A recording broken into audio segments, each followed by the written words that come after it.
부활주일 저녁에 이렇게 해가 지는 시간에 여러분과 함께 부활절 메시지를 나누게 되어서 너무 기쁘게 생각합니다. 크게 세 가지로 메시지를 나누고 싶습니다. 첫 번째는 길에서입니다. On the way. 32절 말씀을 제가 읽어보겠습니다. 그들이 서로 물었습니다. 길에서 그분이 우리에게 말씀하시고 성경을 풀어주실 때 우리 마음이 뜨거워지지 않았느냐. 두 제자가 예수님을 만난 것은 길 위에서였다라는 것이죠. 엠마오는 예루살렘에서 불과 10km 거리였고 한 2시간이면 가는 거리였습니다. 물론 굉장히 짧은 거리였지만 그들에게는 영원처럼 느껴지는 아주 긴 구간이었을 것입니다.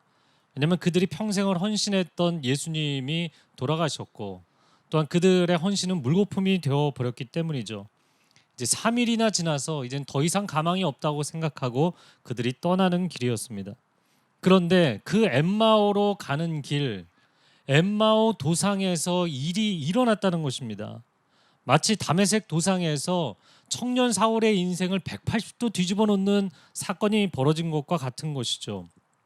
예수님은 그 길 위에서 두 제자를 만나셔서 성경 전체를 통해 예수님에 관한 부분들을 설명해 주셨다고 되어 있습니다. 그리고 그들의 인생은 절망에서 소망으로 180도 뒤집히는 사건이 일어난 것이죠. 우리 인생도 이와 같다고 봅니다. 우리는 목적지에 도착해야만 뭔가를 할 수 있다는 생각을 참 많이 합니다. 하지만 인생은 길을 가는 것입니다. 인생은 길 위에 서 있는 것입니다.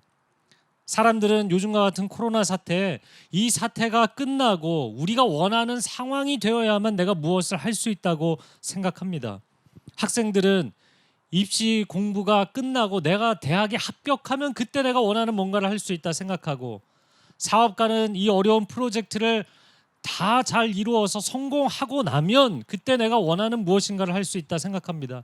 환우들은 내가 이 질병을 치료하는 지난한 과정을 다 거치고 나서 완치가 되고 나면 내가 하나님 앞에 이렇게 헌신하겠다는 이야기들을 합니다. 여러분, 내가 원하는 목적지, 내가 원하는 엠마오에 도착해야만 내가 뭔가를 할 수 있다고 우리는 생각하는 것이죠. 그러나 인생은 끊임없이 길을 가는 것입니다. 인생은 결과보다 과정이 중요하다는 것을 세상 사람들도 알고 있습니다. 학생에게, 물론 입시생에게 대학 합격은 소중하죠. 그러나 그 입시의 고단한 과정 가운데 하나님의 지혜와 비전을 체험하는 과정의 체험이 있다면 그것이 더 소중한 것입니다. 사업가에게 사업의 성공만큼 원하는 것은 없지만 그 과정에서 겸손히 기도하며 하나님의 붙드심과 하나님이 전략과 또 사람들을 보내주시는 것을 체험하는 그 과정이 중요한 것입니다. 물론 환우들에게는 질병의 완치만큼 소망하는 것은 없지만 내가 이 병상에서도 성령의 임재를 체험하고 찬양할 수 있고 소망을 선포할 수 있다면 그 과정이 결국에는 결과를 만들어내는 것입니다. 그러므로 사랑하는 성도 여러분, 이 길이 끝나면이라고 말하지 마십시오. 이 어려운 상황이 끝나고 나면 내가 뭔가가 된다고 이야기하지 마십시오. 이 길에서 무엇인가가 일어나야 되는 것입니다. 이 길에서 뭔가 의미 있는 일들을 시작해야 되는 것입니다. 이 길 위에서 그 누구보다도 소중하신 예수 그리스도를 만나야 되는 것입니다. 그러므로 이 시간이 끝나고 나면 뭔가가 되겠지, 이 시간이 끝나고 나면 내가 뭔가를 해야지 이야기하는 것이 아니라 지금 이 길 위에서 주님의 임재를 요청하고 새 일을 구하는 저와 여러분이 될 수 있기를 바랍니다. 두 번째 나누고 싶은 것은 그들 사이에입니다. Among them. 오늘 본문이 35절까지였는데 그 이어지는 36절을 제가 읽어드리겠습니다. 그들이 아직 이런 이야기를 하고 있을 때 예수께서 바로 그들 사이에 나타나셔서 말씀하셨습니다. 너희에게 평화가 있으라. 엠마오로 가던 두 제자가 엠마오에서 다시 예루살렘으로 돌아갑니다. 그리고 다른 제자들을 만나서 부활의 주님에 대한 이야기를 하는 가운데 주님이 그들 사이에 나타나셨다. 그들 사이에라는 것은 그들 한가운데 나타나셨다는 뜻입니다. 그 순간 제자들은 정말 한 사람 한 사람 놀라운 주님의 그 부활을 직접적으로 체험했겠죠. 우리의 영혼도 마찬가지 동일한 시각적 오류를 경험할 때가 참 많이 있습니다. 우리의 인생에서 이런 것이죠. 내가 원하는 결과를 손에 쥐고 나야만 그때 주님이 보이기 시작합니다. 사실 이 제자들이 엠마오로 가는 길에서 주님과 한참을 동행했는데도 주님이 보이지 않았잖아요. 나중에서 아주 때늦은 시간에만 깨닫게 되었죠. 우리의 인생이 얼마나 많이 그렇습니까? 내가 원하는 결과를 주기 전까지는 주님이 보이지 않고 내가 원하는 결과를 손에 쥐어야만 그때 주님이 보이기 시작하는 것이죠. 우리는 과연 지금까지 인생을 어떻게 살아온 것일까요? 인생의 과정은 내가 다 만들어가는 것이고 그냥 주님은 마치 우리가 시상식이나 졸업식에 부모님 초대하듯이 예수님 내가 이제 완성해 놨으니까 오셔서 기뻐해 주십시오, 축하해 주십시오, 그렇게 살아오지는 않았나요? 여러분, 여러분의 인생에서 예수님은 시상식의 하객이셨나요? 아니면 매 순간 나와 동행하시는 동행자이셨나요?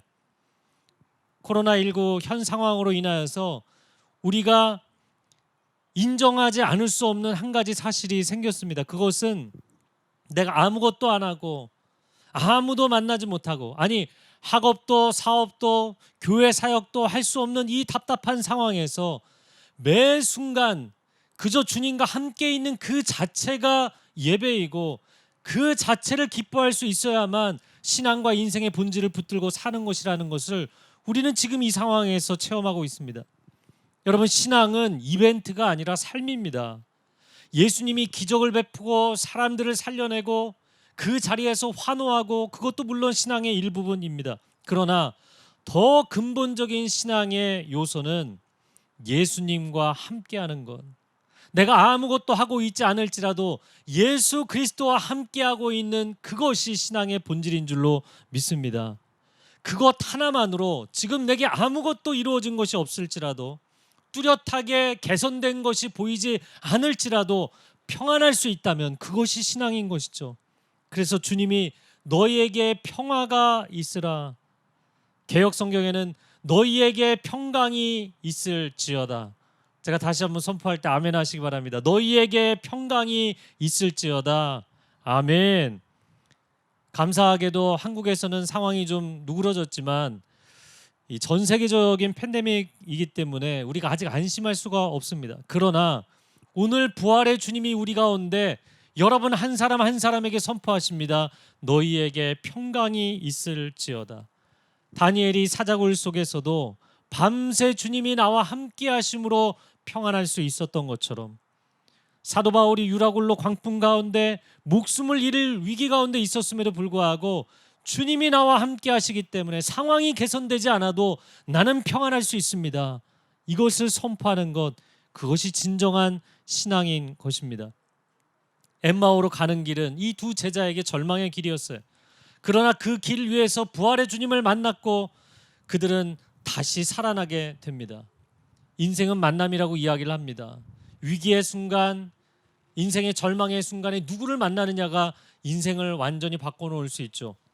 우리가 만약에 인생의 이 위기의 순간에 이단 사이비 같은 사람들을 만난다면 우리의 인생을 망치게 됩니다. 가정을 망치게 됩니다. 만약에 인생에서 나쁜 친구를 만나면 관계를 망치고 사업을 망치기도 합니다. 여러분, 여러분의 엠마오로 가는 그 길에서 동행자 되시는 예수님을 만날 수 있기를 축복합니다. 매일 매 순간 내가 무엇을 하든 아니면 가만히 있든 간에 변함없이 나와 함께 하시는 예수 그리스도 동행자 주님을 만나시기를 바랍니다. 자, 세 번째 나누고 싶은 것은 저녁에입니다. 지금 우리가 이 저녁 시간에 예배드리죠. In the evening. 오늘 본문의 29절 말씀을 읽어드리겠습니다. 그러자 그들이 예수를 한사코 말렸습니다. 저녁이 다 됐으니 여기서 우리와 함께 계시지요. 날이 다 저물었습니다. 그래서 예수께서 그들과 함께 묵으려고 집에 들어가셨습니다. 그들이 엠마오에 도착한 시간은 저녁이었다라는 것입니다. 그러면 예루살렘을 떠난 시각이 어떻게 될까요? 2시간 거리니까 아마 늦은 오후 한 3시, 4시경이 될 것 같습니다. 그럼 왜 그 시각이었을까요? 주님이 돌아가신 지 3일 됐으니까 포기하고 떠나자. 그러면 아침에 떠날 수도 있는데 왜 오후 3시에서 4시에 출발을 했을까요? 그날 아침 여인들이 예수님이 부활하셨다는 소식을 전해주었기 때문입니다. 혹시 정말 그분이 살아나셨을까? 기대감이 있었겠죠. 그런데 오전 11시, 낮 12시가 되어도 아무런 일이 일어나지 않습니다. 오후 1시, 2시, 3시가 되어도 아무런 일이 일어나지 않았어요. 거기까지. 딱 거기까지였던 거예요. 우리가 너무 마음 가운데 갈망하다 보니까 우리가 말도 안 되는 일을 소망하고 있었구나 생각했을 것입니다. 여러분, 인간에게 죽음이란 무엇입니까? 죽음, 그것은 인간이 넘어설 수 없는 마지노선이라고요. 죽는다는 것은 끝난다는 것을 의미합니다. 더 이상 아무것도 기대할 수 없고 아무것도 소망할 수 없어요. 오후 4시 그들은 주섬주섬 짐을 챙겨서 엠마오로 떠납니다. 왜냐하면 이제 정말 다 끝났기 때문이에요. 그런데 그때 주님이 나타나셔서 그들에게 오늘 본문의 첫 번째 절에서 말씀하시는 것처럼 어리석고 선지자들이 한 모든 말을 더디게 믿는 자들이여 책망하십니다. 왜 그럴까요? 제자들 입장이 아니라 예수님 입장에서 한번 생각해 보세요.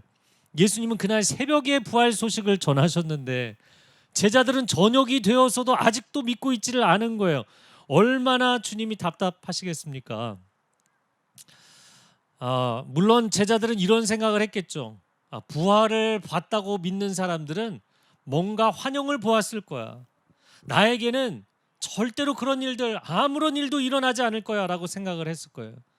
우리도 그런 생각을 품을 때가 있지 않나요? 신앙의 기적은 저들에게만 일어나는 것이지 내 인생에는 아무런 일도 일어나지 않는다고 생각하는 분들이 많아요. 여러분, 새벽에 부활하시고도 부활하신 주님으로 인정받지 못하신 주님의 마음이 얼마나 섭섭하셨겠습니까? 주님은 우리에게 이렇게 말씀하실 것 같아요. 난 지난 수천 년을 이 날을 손꼽아 기다렸다. 모세를 통하여 예표해주고 선지자들을 통하여서 예언해주고 이사야의 환상과 다니엘의 환상 가운데 나타나고 이 날을 기다렸는데 수천 년을 나는 기다렸는데 너희는 이 한 날을 기다릴 수가 없었느냐? 이날 저녁이 될 때까지 기다릴 수가 없었느냐? 라는 것이죠. 여러분, 이 예루살렘 물론 그들에게는 너무나 많은 상처를 남긴 장소입니다. 그들이 모든 인생과 소망을 걸었던 예수님을 죽인 도시입니다. 다시는 돌아오고 싶지 않고 다시는 보고 싶지 않은 자리였어요. 그러나 예수님은 그들이 절망 가운데 3일 동안 머물렀던 바로 그 예루살렘의 다락방에서 그들을 만나 주실 계획이었던 것이죠. 여러분의 예루살렘 정말 끝났습니까? 여러분의 부르심의 자리인 예루살렘을 떠나고 싶을 만큼 정말 여러분의 예루살렘은 끝난 것일까요? 더 이상 여러분의 부르심의 자리 예루살렘에는 희망이 없는 것일까요? 부활신앙을 가지십시오. 부활신앙을 가지라는 것은 긍정적 사고를 하라는 것이 아닙니다. 성경적 사고를 하시라는 것입니다. 성경에서 우리에게 말씀하고 있는 것을 믿으셔야 돼요. 그럼 성경이 무엇을 말씀하는가? 어떠한 실패와 고난 중에도 주님은 당신을 결코 포기하지 아니하십니다. 당신의 가정을 결코 포기하지 아니십니다. 당신의 자녀를 결코 포기하지 아니하십니다. 당신의 부르심을 결코 포기하지 아니하십니다. 여러분에게 희망을 품으라고 이야기하는 건 아닙니다. 희망은 세상적인 단어이죠. 예수님이 주시는 소망을 품으라고 이야기하는 것입니다. 인간에게 물론 죽음은 아무것도 희망할 수 없는 것이에요. 그러나 부활의 주님께는 우리에게 허락하신 부활의 참 소망이 있는 줄로 믿습니다. 나는 끝났다, 죽었다라고 생각하는 그 지점에서 주님은 다시 시작하실 수 있는 분입니다. 저와 여러분의 삶 가운데 가장 큰 패배의 예루살렘이 가장 놀라운 승리의 예루살렘으로 변화되는 그런 축복의 부활주일이 될 수 있기를 주님의 이름으로 축복합니다. 함께 기도하겠습니다. 사망 권세를 이기시고 부활하신 주님, 제자들은 그 부활 소식을 듣고도 새벽부터 오전 한낮이 지나기까지 저녁이 되기까지 믿지를 못하였습니다. 그러나 주님, 우리가 믿습니다. 주님의 부활하심의 그 능력이 우리의 삶의 자리에 아무리 어려운 예루살렘을 떠나고 싶어도 그 자리가 부르심의 자리라면 부활 소망을 붙잡고 다시 돌아오겠습니다. 승리를 허락하여 주옵소서. 고백하는 하나님의 백성들에게 주님 임재하여 주시고 역사하여 주옵소서. 감사드리며 예수 그리스도의 이름으로 기도합니다. 아멘.